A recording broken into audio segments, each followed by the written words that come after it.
राष्ट्रसंत विद्यानिकेतन primary school Umarkhed, class 7th, subject science, and our unit name is disaster management. Disaster management म्हणजे आपत्ती व्यवस्थापन. Various news items about disasters. आता आपत्ती संदर्भातील विविध हे बातम्या इथं बघा दिलेल्या आहेत. हे म्हणजे नैसर्गिक आपत्ती किंवा इतर कोणत्याही आपत्ती जर असतील तर त्या बाबतीच्या हे सगळ्या न्यूज इथं तुम्हाला न्यूजपेपरमध्ये वाचायला मिळतील. It is possible to prevent the loss of life cause by lightning. आता वीज पडून होणारी जीवितहानी टाळता येते का? What should be done to prevent the burns on a farm from getting wash away in the rainy season. आता पावसाळ्यात शेताचे जे बांध असतात ते वाहून जाऊ नयेत म्हणून काय करावेत? Why do we experience water scarcity. म्हणजे त्या पाणी टंचाई का निर्माण होते? We have studied two types of disasters, namely man-made and natural disaster. into which categories do the disasters shown in the news items above fall. म्हणजे आता मागील इयत्तेत म्हणजे वर्ग 6वी मध्ये आपण हे आपत्ती व्यवस्थापन याबाबतची माहिती घेतलेली आहे. तर आपण पाहिलं की आपत्ती ही मानवनिर्मित व नैसर्गिक या आपत्तीचे 2 प्रकार अभ्यासले आहेत आपण.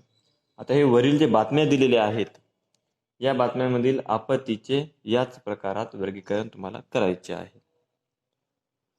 We can prevent certain disasters while it is necessary to take precautions in the case of some other disaster. Natural and man-made disasters are related to each other. तर काही आपत्ती आपण टाळू शकतो, तर काही आपत्तींमध्ये दक्षता घेणे आवश्यक असते. म्हणजे काही आपत्ती हे टाळता येण्याजोगे असतात, पण काही आपत्तीची दक्षताच घेणे हे आवश्यकच असते. निसर्गनिर्मित व मानवनिर्मित आपत्ती या एकमेकांशी संबंधित असतात. Natural disasters such as famine, lightning strike, cloudburst, storm, etc. occur due to change in the weather. There is a possibility of damage to property in such natural calamities. Who is to be held responsible for that? What can we do to deal with these losses? आता हवामानातील बदलामुळे जसं आता दुष्काळ, वीज पडणे, ढगफुटी, त्यानंतर वादळे इत्यादी निसर्गनिर्मित आपत्ती उद्भवतात. आता अशा नैसर्गिक आपत्तीत जीवित व वित्तहानी होण्याची शक्यता असतेच. त्याला जबाबदार कोण? आता त्यासाठी आपण काय करू शकतो? The condition that arises due to long term and save scarcity of food grains and water is called famine.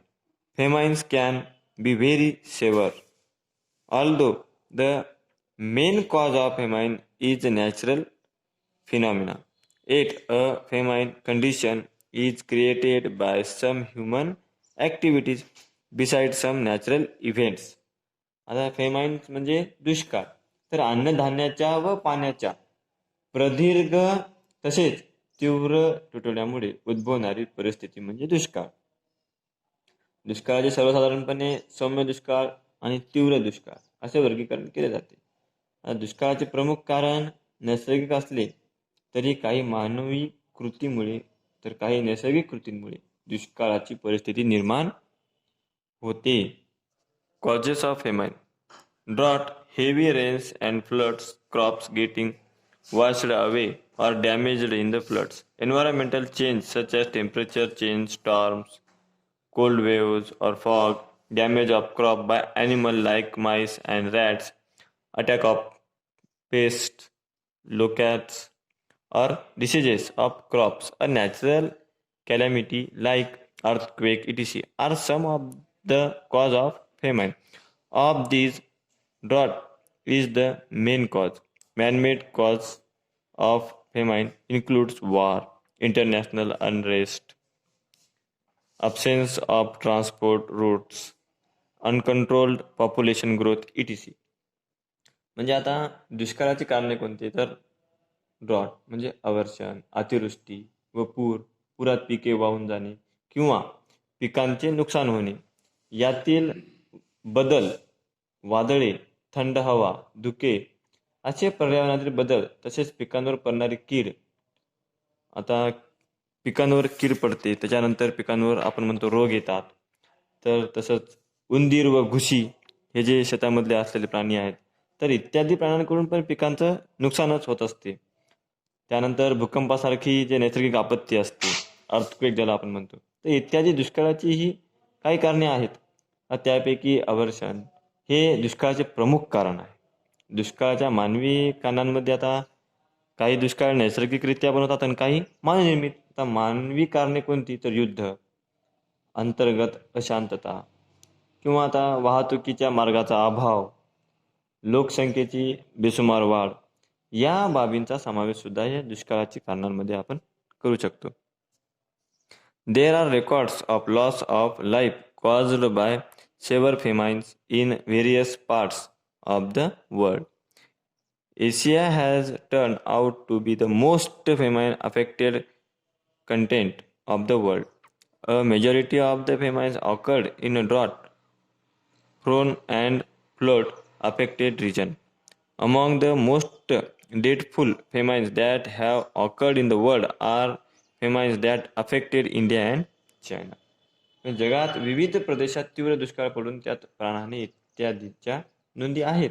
आशिया हा जगातील प्रमुख दुष्काळग्रस्त खंड ठरला आहे. बहुतांश दुष्काळ अवर्षण प्रणव व पूरग्रस्त प्रदेशात पडलेले आहेत. जगात जे भीषण दुष्काळ पडले त्यात भारत व चीनमधील दुष्काळ प्रमुख आहेत. Are we responsible for famines? Water shortage is increasing as the balance between rainfall and population is disturb. आता पर्जन्यमान आणि लोकसंख्या यांचा जर समतोल बिघडला तर पाण्याचा तुटवडा वाढत आहे. Though there has been a very high rise production of food grains as a result of the green revolution, the balance of the environment has been lost due to the use of chemical fertilizers, pesticides, and unlimited lifting of water, erosion of lands, misuse of water. म्हणजे हरित क्रांतीमुळे आता अन्नधान्य उत्पादनात प्रचंड वाढ झाली असली तरी रासायनिक खते, जंतुनाशके, तणनाशके यांच्या वापरामुळे काय होते, तर पर्यावरणाचे संतुलन नष्ट झालेले आहे. अमर्याद पाणी उपसा करणे, जमिनीची धूप होणे, पाण्याचा गैरवापर करणे